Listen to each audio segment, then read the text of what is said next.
My favorite part of the NBA season is when the Atlanta Hawks finally play a nationally televised game, don't play well, and then the consistency is to blow it up and trade Trae Young. Since losing to the Orlando Magic, the last 24 hours has been a whirlwind of crazy takes and opinions on Trae and the team from people that don't even watch them.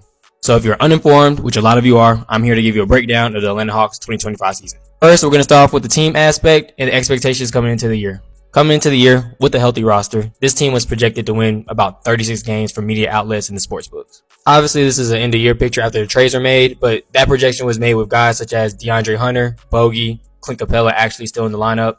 Veteran guys that have obviously been key pieces for Atlanta Hawks for many years. In the offseason, we also traded away DeJounte Murray for Dyson Daniels, Larry Nance, and a first-round pick, which I was super excited about. I've been keeping up with Dyson since his G League Ignite days, and I knew he had a lot of untapped potential and was really the perfect pairing beside Trae Young in the backcourt. Obviously, you get a veteran that can give you good minutes in Larry Nance as well. And a future first, this was a great return as we could see the progression that Dyson made throughout the season. Of course, we also landed the number 1 pick this year and selected Zachary Ricochet.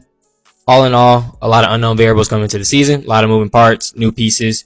Didn't look like we got much better on paper, so I can understand the low projection. Now we're going to move on to injuries, which I know, they're part of the game. Every team has to deal with them, but they typically plague the Hawks a lot more often than not, especially in these last few years, and they always change the direction and course of where the season is going to go. I think a lot of you all forgot that this monster right here, a 20-10-5 walk-in, had missed more than half of the season. Jalen Johnson had sustained an injury early on in the year, tried to come back, and then ended up tearing his labrum. Like I said, missing around like 46 games, I believe. And he wasn't the only one. Kobe Buffkin lost him for the season as well, someone that we were supposed to rely on for our backup point guard spot. When Bogey was on the team, I believe he missed like the first 13 games. Larry Nance Jr., who had ended up being a key rotational piece, sustained multiple injuries throughout the year and missed more than half of it as well.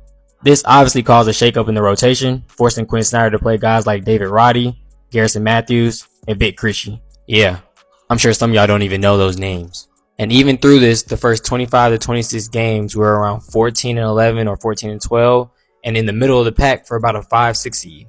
Things were looking up, and we pretty much were overachieving at this point in the season, but my guy up here got hurt again right before All-Star break, and we went on an 8-game losing streak.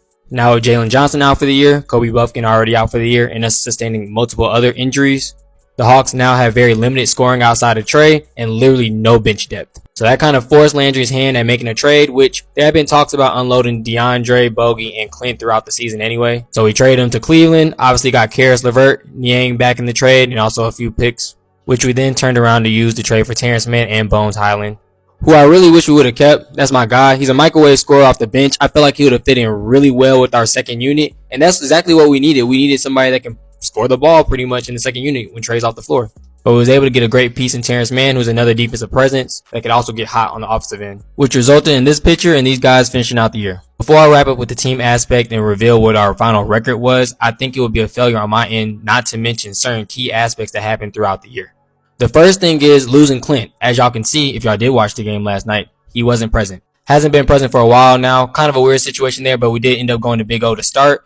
He had played a few games here and there afterwards, but then I remember he just was gone for family reasons and pretty much just hasn't returned. With an already thin front court with losing guys like Larry Nance and Jalen Johnson, this is not a recipe for winning, which has forced us to give pretty heavy minutes late in the season to Mo Guy and Dominic Barlow, a second and third year guy. Our G League starters, by the way.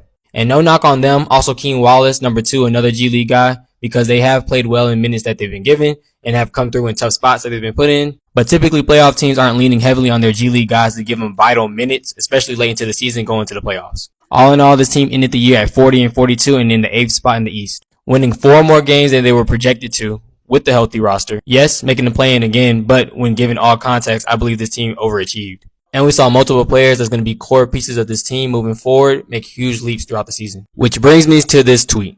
This team sums up a lot of people's thoughts, thinking the franchise is pretty much hopeless and directionless. But being called the most hopeless and directionless franchise, that's kind of crazy, especially when there's teams that still exist like the Brooklyn Nets, Utah Jazz, and Charlotte Hornets.